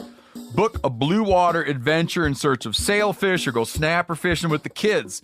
With over 6,000 captains and trips to choose from, planning your next one just got a whole lot easier. Download the Fishing Booker app on the Google Play or App Store, or visit them online at fishingbooker.com to book your trip today. What else we got here? Oh, what's a shotgun that people should be using? I would say on the average, the best gun probably for most people would be a 20 gauge. 20 gauge, the chokes could be modified or improved. I like number 6 shot. High brass shell, they reach out further. My buddy likes 7.5. He said they spread a little bit, but the pellets are a little bit smaller. So a 20 gauge with about a 26 to 28 inch barrel would be great. Now I shoot that, plus I also shoot a 28 gauge. A 28 gauge is nothing but a sweet machine. It's light. It's lighter than that 20. It's smaller, and it's got great knockdown powers. And a number of my buddies have, in the last year, bought a 28 because they like mine and so forth. But it's a good gun. I would stick with those two. Now, if you're really, really good, take a 410. 410. I was going to say now, where's the 410 land in the Charles Rodney well, litany of I folks? use it. I have a couple of 410s, and depending on where I'm hunting, who I'm hunting with, I'll take a 410. And do you know I kill just as many with the 410 as I do with the 20 or the 28? It just depends. When you're hunting, if the rabbit don't come on your side of your little corner, and he runs on the other side, and the other guys can shoot, and they see him, boom, dead. That's okay. So you go to the next one, boom, he run to them again. Hunting with some guys one day, we killed 11 rabbits. I made 7 shots, 7 single shots. I killed 7 rabbits. Went one other time with some guys, we killed 6 rabbits. I shot 16 times, I killed 1 rabbit. And I was shooting a 12 gauge. That was back in the day. But kind of stay away from the 16 and the 12. They're a little bit big, and they'll tear the rabbits up and put too much pellets in them. And I'm smelling rabbits cooking, so don't tear them up. Somebody named Bean Tids asked, she said, in the UK, we use sub 12-pound air rifles. Do you think that makes us better rabbit hunters? Smiley face. I'm not familiar with that gun, but I hear a lot of people from reading, a lot of people are using a variety of pellet guns to hunt rabbit. And I'd say if it works for you and you're good at it and you enjoy it, continue to do it.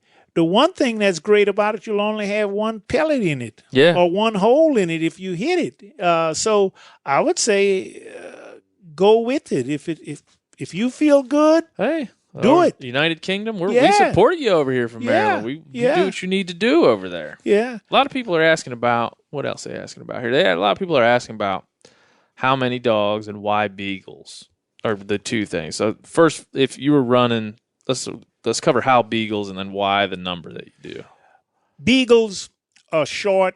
They're compact. Now, beagles come in different sizes. The average size are 13, 14, 15 inches. 15 and 14 are a little bit big. If you're hunting in wider ground, wider area, more open space, say like some open fields, then that big dog would be better. But I like the 12 to 13 inches. They're small, they're strong, they're compact, they're tenacious, and they will go under those briars, under those honeysuckles, and other grasses, and under logs, and on treetops, and under treetops, and search for that rabbit. Long as that scent is there, and they're gonna go and they're gonna work. So they're strong, and they're gonna go under. So that's why, and they have a great nose for the rabbit scent because this is what they are bred for.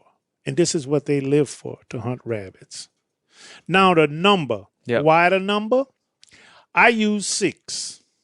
I like 6. What are their names now? This pack? The 6 dogs, I have Hank at 7. Hank is my best dog. Why he's the best? He's the most tenacious. Him and Rattler, they stick with the scent line. If the other dogs lose the scent line, they work it. They come back. It's like a mathematical problem. Half of the people can't figure it, but they stay there and they figure it out. And they figure that scent line and they work it strong. Then I have another dog named Blue. So Hank and Rattler. Rattler is 8. Hank is 7. Blue is 5. Blue is a blue tick. And Blue is a jump dog supreme. He's working all of the covers. When we say a jump dog, he's taking the lead. He's kind of like if you have if those in the military and you have a lead person leading the troops or something, he's up front, he's knowledgeable, he knows what he's doing, and he gives command back. So Blue works the cover. He's all over. I mean, he's moving, he's checking every cover, every piece of cover.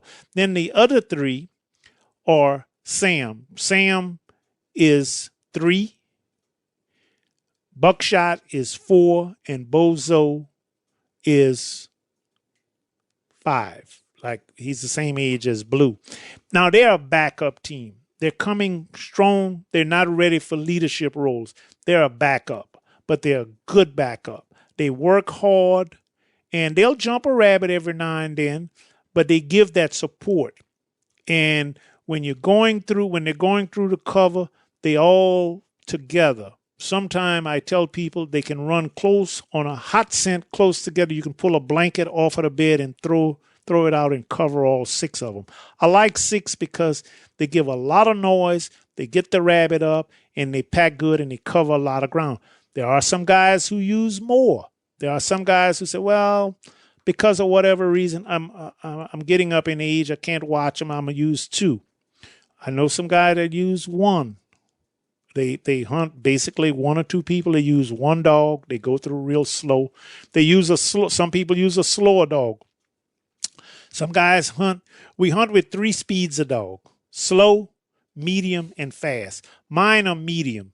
They're going to go through pretty fast. They're going to work the cover, and they're going to be at a good fast pace when that scent is hot, and they're going to bring him back. Mm-hmm. A fast dog, they're going to go through real fast. You better get set up real fast because they're going to turn him, they're going to push him out of hearing, and he's going to come back at you like a bullet.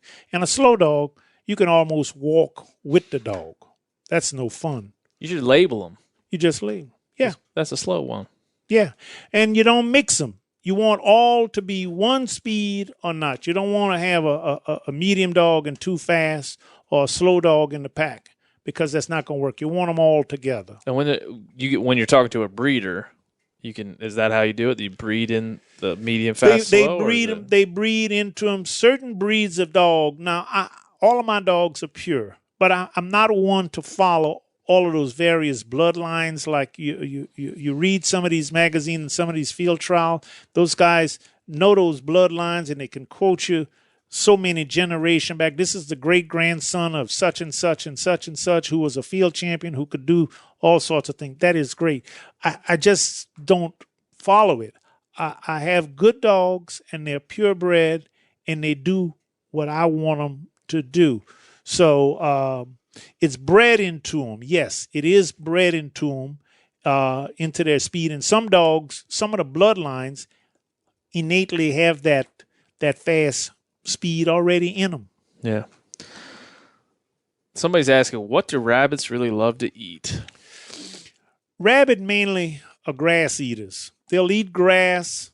Right now in the summertime, there's a variety of grass out there that they eat. All kinds of little grass that's growing up. They like clover, a variety of other little green grass. Now, when it comes to wintertime, they'll eat whatever little grass and leaves they can find. They'll even eat the twigs if there's nothing else. You can go, say, on a hedgerow, which is nothing but a big wide ditch, or into an area where there are lots of rabbit, and you look at the base of all the little trees, and they've eaten the bark off of all of the little trees.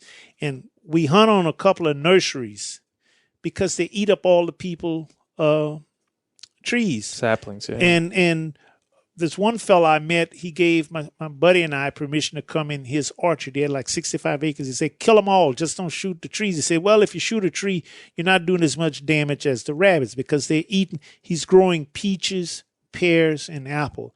And they'll eat around that tree, then the tree dies. And so he loses money. Mm-hmm. So when it gets cold, they'll eat the saplings and little twigs. You'll see them cut. Just cut right 2 inches off the ground. Let's see what else we got. We got a lot. We got to go quick because we got we got so many of them. Let's see here. This one is: can you train for rabbit hunting by trap shooting?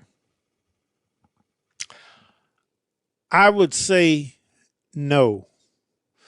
I'm not a trap shooter, but I just 4 days ago I attended an event where a number of people I know were trap shooting.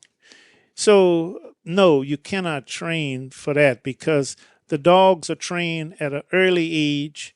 They're trained with their mother or with their father or in a training pen, enclosed pen of a few acres that has cover in it, grass and briars and stuff. And they're young rabbits in there, and they'll put them in there and they'll train them gradually like that. And you can take a dog and go out into the field, but they need that scent. So that trap shooting is something that's flying in the air. Now, I wouldn't try to break a dog from being gun to gun a dog, what we call it gun, to make the dog aware of the gun by shooting trap. Mm-hmm. Because that you'd make him gun shy. Because when you're training a dog, you need a live rabbit. And he's running a rabbit and he's a certain distance away, and you shoot while he's on the scent line in a way. You don't want to shoot close, because he now hears the shot and he gets scared. But when he's on the scent line and you shoot, you can shoot at the rabbit that's coming back, or you can just shoot in the air if you're doing it in an off season. So he doesn't pay any attention to the shot. He might not even hear it. It sounds just as if a branch is breaking. Yeah. And he keeps running and he doesn't pay any attention to it. Here's one. Are there diseases to look out for or certain types of rabbits you should not eat?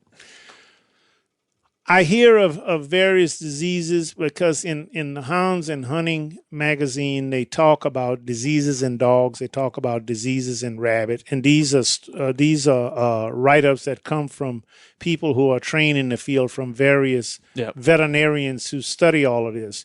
I don't know of any disease. I've not run into any disease. There are many times I will clean the rabbits with rubber gloves, and sometimes I don't. But I've been doing it for so long, and I forget to put the rubber gloves, and I haven't gotten sick. And I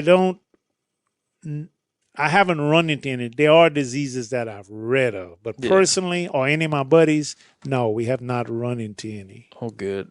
This is one that came up the most. So we'll end the Q&A portion of the show with this. Where do I find rabbits? Well, you can find rabbits pretty much anywhere. Most people say, come in my backyard. Well, we can't hunt in your backyard if we don't want to go to jail. You can find rabbits pretty much anywhere in farmland, parkland, open lands where there are a lot of cover. Hedgerows that are intermixed with little trees, briars, honeysuckle, grassy fields that may have clumps of grass growing. A good place you can find them when people are finished cutting their soybeans and their wheat. If they're cutting them in the fall, they're going to come out of those fields. They live in those fields, and they're eating some of the seeds and stuff. And when they cut them, they're going to go to the next body of cover, which could be. They're not going to go into the open woods because they're not going to live long. They can't survive. The predators are going to get them. So they're going to go to the next available cover. Big briar patches, honeysuckle, big clumps, down trees, old branches, trash piles, things of that nature that's in the woods. Even old cars that's been there 30, 40 years, they'll live there, and long as they have a lot of grass and briars and stuff in the mix. So that's where you're going to find the bulk of them. All right. I see one here now. I think that's pretty funny. So we're going to add a bonus question. Go ahead.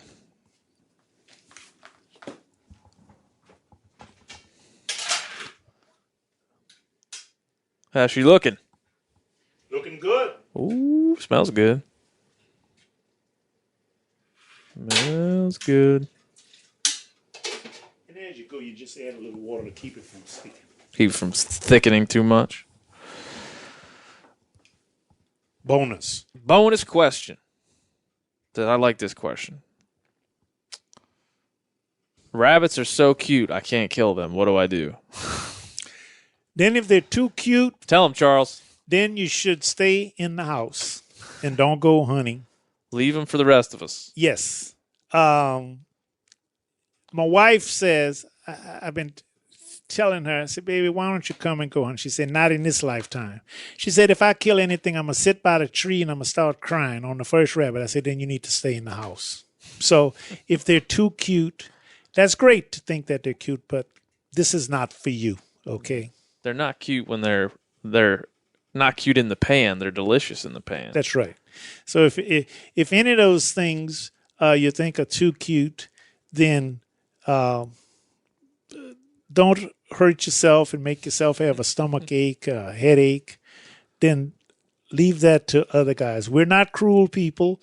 We're just people that are passionate about this, and we eat everything we kill. One fella I take a couple of years, and his wife thinks he's going goose hunting. He said, Charles, don't send me any picture. Don't put my picture in, and don't send me anything on my phone, and I can't talk about it. She thinks I'm goose hunting because she thinks rabbits are cute, goose and deer are ugly. So he can kill all of those that he wants. I said, whatever. Come and have a good time. Yeah. That's the allure of rabbit hunting. It's so great that guys are willing to hide from their wives just to do it. Yeah. All right. I'm going to give you the floor here. Well, thanks for everybody who wrote in with the questions. We do appreciate those questions. And I appreciate you guys asking them. Yeah. Sorry we can't answer them all. If we had, I just feel like 100 questions is too many. I don't want to wear you out. We got to eat. You got to be, you got to be able to put that sauce on the rice, and we got to have a meal. So I'd like to give you a chance here, and you take as long as you need to, because I think you're the perfect person to do this. You know what a stump speech is that a politician might give? Mm-hmm. They stand, Lincoln Douglas gave stump who speeches. stand on and shake their fists at people. Yeah. I'm going to give you a chance to do that about rabbit hunting. If just imagine that I've never rabbit hunted, or imagine there's a lot of people that listen to this that have never rabbit hunted. You need to convince them to pick that over anything else. So I want to give you an opportunity just to give the most inspiring rabbit hunting stump speech that you can think of off the cuff. So I'll give you a minute to think about it, but then clear your throat and your mind and just give the people a rousing. Okay, I'm ready. Okay, and go. Many of the people who hunt with me have been first-timers. Some have never hunted anything before, and they heard about rabbit hunting. They heard about me, and they get rabbits from me. And many of the fellows that come hunt with me, and there are some ladies. I've taken some ladies hunting, okay? They've never done this before, but they've hunted a variety of other species. Great waterfowl people go all over and hunt waterfowl. Deer, elk, mule deer, caribou, turkeys. They do it all, but they've never hunted rabbits. So they want to do it. So I tell people, this is something that you're going to have fun. It's going to be fast moving. It's going to be exciting. It's going to get your adrenaline going. Your heart's going to race. Your eyes are going to be going like a windshield wiper, because when the dogs are bringing that rabbit back, you don't know where he's going to pop from, out the left side, out the middle of the windshield, on the other side of the windshield. He might come in behind you. He might come in at you fast. He might come in. What happens with a lot of the newcomers, they see him and they're scared to shoot. Or they point, and they point the gun barrel. They point their finger, say, why you didn't shoot? He was running too fast. He went behind something. So once they get the drift of how to do this and how to shoot and how to lead the rabbit, and once they kill that first one or miss that first one, missing a first one, it sticks with you more than when you kill one, because you remember that and you say, man, I can't believe I missed him. He ran right on me. He stopped. I shot and he took off. Well, a rabbit can stop on a dime and turn and run the opposite direction. And he's listening to you. So there's a lot you do. You move. I tell them when to move, where to stand. I put them in clear spots, and to watch and to pay attention and not talk. And please leave those cell phones someplace else. Okay? Just when somebody's going to call you. Now, if you got an emergency, that's different, but leave them. It's going to be exciting. The action is going to be fast-paced when the dogs get him up. I'm going to tell them he's running this way and he's coming back. Stand still and watch. And guys are amazed at how quick those dogs are, how attentive they are to the scent line, how far and how rough they push them. They'll go down in a gully, on the briars, on the logs, run across water, long as that scent. And in some case, when they run across water, that rabbit leaves a little scent above the water. Believe it or not, I'm not telling you a quick one. They can smell that air scent, and they're pushing him. And one dog sometime will go on, say the water is 12 feet wide. One dog will go on the other side, and he'll figure it out that rabbit had to cross. Hank or Rattle or Blue. And all you get that one bark, and the chase is back on. So it's the excitement, it's the fast pace, it's the action, the adrenaline flowing. You don't get that in most of the other hunting things. Now, I understand from the deer hunters, when they see that big buck coming, they get excited, the adrenaline, or you see that big moose or the antelope. But you might wait all day for them. In hunting rabbits, if there are plenty of rabbits, we'd been on a hunt 3 years ago, we got 14. The action was hot and heavy. Hot and heavy. His barrel, he had a side-by-side 20 gauge. The barrel was hot because he was shooting. Smoking. He wasn't afraid to shoot. There are no scared shells in the field. Shoot and go and check when you shoot. It only takes 1 or 2 pellets to knock a rabbit down. So you rush over to where you shot, you check. If he's down, you'll see him. You stand still, watch the grass. The grass is shaking. That rabbit may be moving a little bit, so you walk over and you put your foot on him. Now, if he's crawling at a fast pace, then you try to shoot him in the head. If you go over there and you don't see anything, the dogs are going to come and they're going to pick that scent up. If they go 10 feet, then that rabbit is still running. So there's all of this excitement that you're going to have, the passion for it, and you're going to want to do it again. And all of the fellas and ladies too, they want to do it again. They say, I didn't know this was this much fun. I had so much fun, Charles, and so forth. And they said, well, let me pay you. Let me do this. I said, no, I'm not an outfitter. I'm not a guide. I don't want anything. This is my passion. So, and I have countless stories, but I'll tell you one. We were hunting on the same property that Ben hunted on a friend's, Phil Hoon's family on Maryland Eastern Shore. We're not hunting. There was a different little section. It was an open section, and there was a long patch of briars, maybe 40, 50 yards down. So I told the fellow, he had a Ruger Red Label, 20 gauge, over and under. So I said, go stand on the end. I'm going to put the dogs in right here, and there's rabbits in there, and they're going to run them towards you. And you just stand still and wait. About 5 feet in. Woo, woo, woo, woo, woo, woo. I said, watch him. He's coming. He was down there, and we used to offer for various organizations, we used to auction off rabbit hunting trips, just like a lot of organizations offer fishing trips, elk hunting, et cetera, bear hunting. And he bought it. And so he went down on the end, and the dogs was running. And bam, bam. He came with one rabbit and a smile about big as a tractor trailer on his face. And I said, How'd you do? How many you get? He say, I killed one, I shot at one and missed him, and the third one ran by me. 3 rabbits ran by him. So he was happy. So we went back, put the dogs on the scent line one by one, and we picked up the other 2. This man was just as happy as he wanted to be.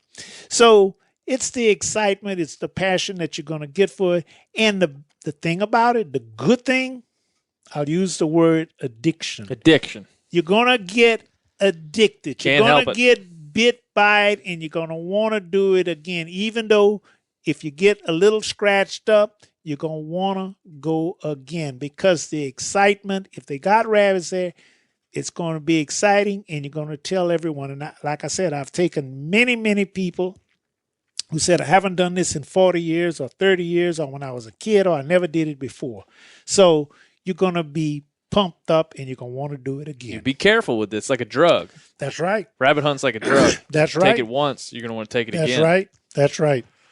All right. That's the speech. Is that it? I liked it. I'm done. Thank you. He's done. He lost his voice, folks. He lost his voice. That's it. I want you to know, like, if you can take a snippet of what it means to love and be passionate about something, take that last about 6 minutes of Charles Rodney talking and listen to it over and over again. Maybe it's not rabbit hunting for you. Maybe it's something else. But if you can bring to what you love the passion that this man has, you're going to be better at life. You're going to be better at living, and you're going to have a whole lot of fun outside. Let me see. Yeah, go ahead. Now, in your areas, find somebody that you trust that's a reliable rabbit hunter. If you want to try a dog, somebody with good dogs who are willing to take you out, that's somebody that's trustworthy, going to take you on some good spots and going to let you do some shooting and going to teach you. I feel that I'm half hunter and I'm half teacher, and I don't mind because I'm passing up something along to other people that we hope will be here for a generation to come. So find somebody reliable, because if you find somebody that's not good at it, that they want to do all of the killing because it's their dogs, or, it's like the little kids. It's my ball, and if I don't get to play, I'm going to take my ball and go home. And if you find those type of people, then move on to the next person and find somebody. There are lots of people out there who would love to take you out and teach you and teach you safety and let you enjoy this great passion of ours. So find them. They're there. You might have to look a little harder. Ask around. And there are loads of guys that are doing this, but you don't hear enough about them. That's right. Charles Rodney's the leader of the Church of Rabbit Hunting. And I am happy to be in his congregation. That's right. Damn right. And you don't have to put anything in the collection plate when you come to our church, okay? Unless you want to give us a rabbit or two. Yeah. We'll take that. Yeah. We'll take that. Well, we're going to go over to the stove over here. We're going to finish up our meal, and we're going to have some. Judy will be home soon, I imagine. Should be. And we're going to have what seems like a wonderful meal. I hope is there a place for me to take a nap when we're done? Yeah. Now, if you take a nap here, it's like the old Motel 6. It used to be, what, $28? And we'll turn the light off. So I'm going to have to charge you. The meal is for free, but I'll charge you for the room. All right, I'll sleep outside. No. You can sleep inside. We got plenty of room. I might stay a while. I think I might stay a while. I have to go back to Montana eventually. My wife might get mad. But. Tell them about the meal. Well, so we're gonna you'll have seen hopefully on the Meat Eater Instagram account. We're gonna show the meal, but we've got pralines, correct? Louisiana pecan pralines. And that's I think I start from the end of the meal and go forward now. The pralines you told me only eat a few at a time now. That's right. They're very rich. They might send you to the bathroom. Yeah, a little bit early. Yeah. So I'll probably there looks like there's like 50 of them over there. Probably 20. Okay. Well, I've already eaten one. I'm going to eat at least 5. I'm going to give you something to take for your parents. I will take as many as you can. We got lemonade. We have nice homemade lemonade. Homemade lemon pie, lemon meringue pie that I make. You're saying it's not. You're saying you weren't very happy with it, or it wasn't as good as you normally. bullshit. It's going to be delicious. I'll probably Okay, eat that's half what the my pie. wife said. Probably eat half the pie. Yeah, We're going to have red beans and rice. rabbits Little with the rabbit, gravy, little on rabbit the with rice, gravy salad. on the rice, and a salad. Who knows what else we'll get into? Yeah, my wife might make some biscuits when she come in. Oh boy, that's another thing. If we were going to add that to the end of your rabbit stump speech about how you can eat these delicious critters, and That is correct. We eat everything we kill, and my wife and I don't eat many of them. But in my group, the people that hunted with me last year, we killed over 210, and about the same last year. Even though the weather was lousy, but we hunted in between the bad days and after the bad weather and before the bad weather. And we had some great spots where we went double digits, so the numbers ran up.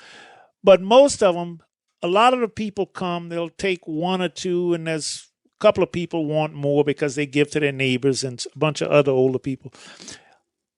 I take all that's left, and I'll have maybe 35 to 45 in the freezer. They're clean, they're wrapped up, they're labeled, and I have a list of about 35 people who want rabbit that I give rabbit to every year.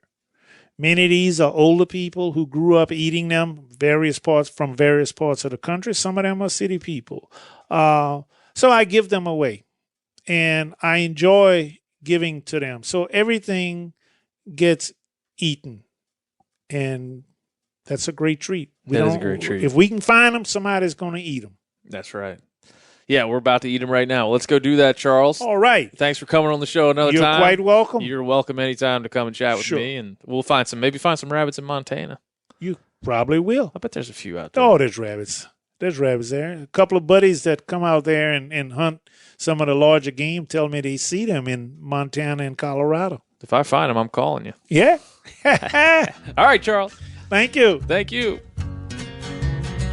I guess I grew up on an older road. That's it. That's all.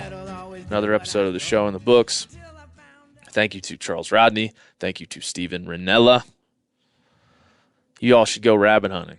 Even if you can't go with Charles, boy, you should be inspired by his passion for rabbits and his passion for life. What a human being. I spent some time with him and his wife Judy at their home. We, of course, as you know, ate a good meal. I got to see Charles. If you know, Charles dresses up like to the nines to go to church. I mean, he wears like a lime green suit jacket with a fedora. I mean, it is fantastic.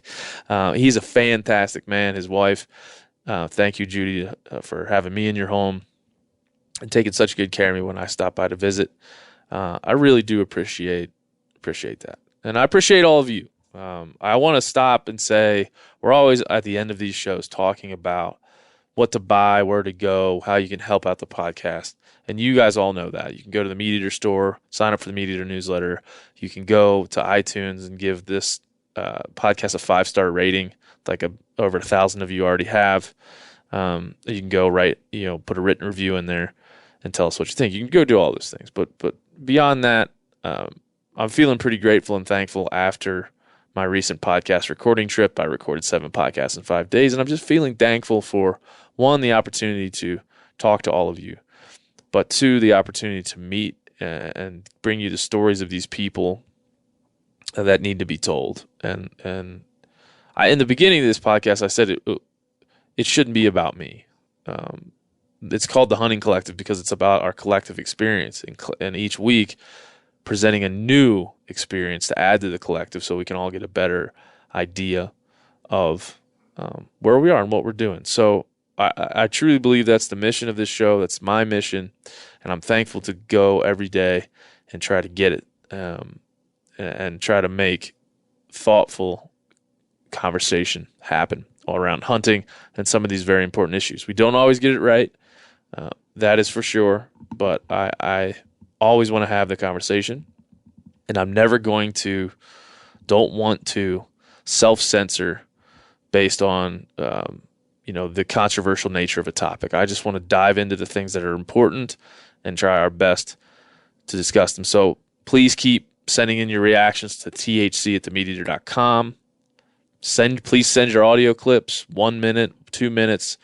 pick your phone up, hit the notes, hit record, talk into it, review our show or some topic in it, and let us know what you think. So, without further ado on that, we've got 2 listener feedbacks to end the show, and then you're going to hear a little old number 7, as always, going forward. So once again, I'll end the show by saying I'm grateful and thank you. Hey, Ben, a couple things for you. First, love the podcast. Been listening to it since it started. When it comes to being a hipster, if I were you, I'd be pretty worried too with all this attention on people calling me a hipster. But I say it comes down to utility. So if you're wearing flannel to stay warm and not as a style statement, you're good. If you're wearing a beanie or you got a beard because it serves a purpose, then you're not a hipster.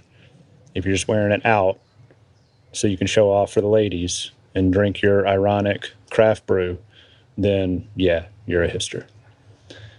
Show some love to the East Coast, man. Love to talk to you if you're ever looking to do an interview with this Joe Blow outdoorsman here in South Carolina. Keep up the great work.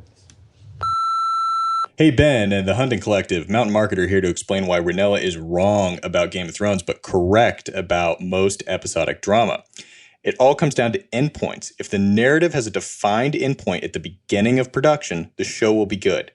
If the show does not have a defined endpoint, the networks and the writers will ultimately milk the production, drawing it out, murdering the cohesiveness of the narrative in the process. Think about shows that have really jumped the shark. Orange is the New Black after season 1. They should have just stuck to the book and killed the series, would have been much better. Lost. Totally got lost in the process of whatever it was they were trying to accomplish, and the ending wasn't even real. So if they start with a defined endpoint, they can stay on track. The question for Steve is, what does he think about the Avengers series? I don't think it's hard to argue that Game of Thrones is better than the Avengers in every way. And they're essentially the same thing. They're essentially long format episodic narratives. They're just distributed differently. One's streamed, the other's shown in movie theaters first. Anyway, hope this helps with your office drama. Great meeting you in Austin. I'm on Instagram at MTN Marketer, Mountain Marketer. Love the show. Keep it up. Tennessee whiskey got me drinking in heaven, and I know I can't stay here too long, 'cause I can't go a week without doing wrong. Oh, without doing wrong. Drinking without doing wrong. Oh, without doing wrong. Drinking in heaven.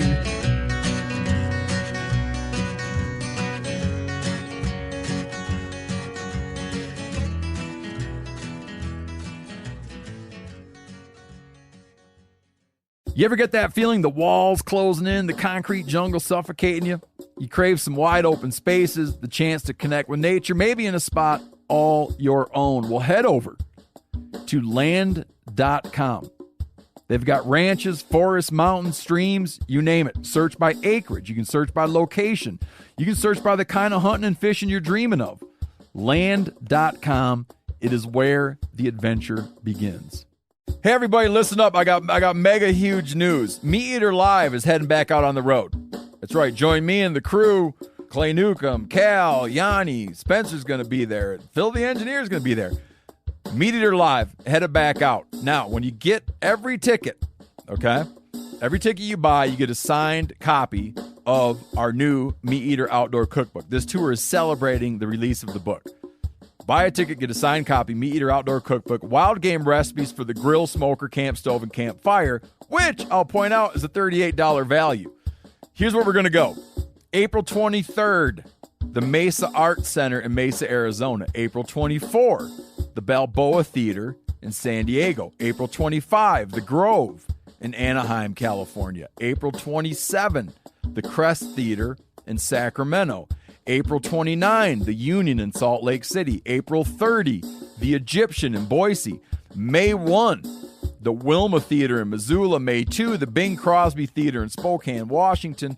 May 4, Revolution Hall in Portland, Oregon. And May 5, the last day of the tour, Pantages Theater in Tacoma, Washington. For tickets and more information, visit the events page at themeateater.com. Hope to see you at the show.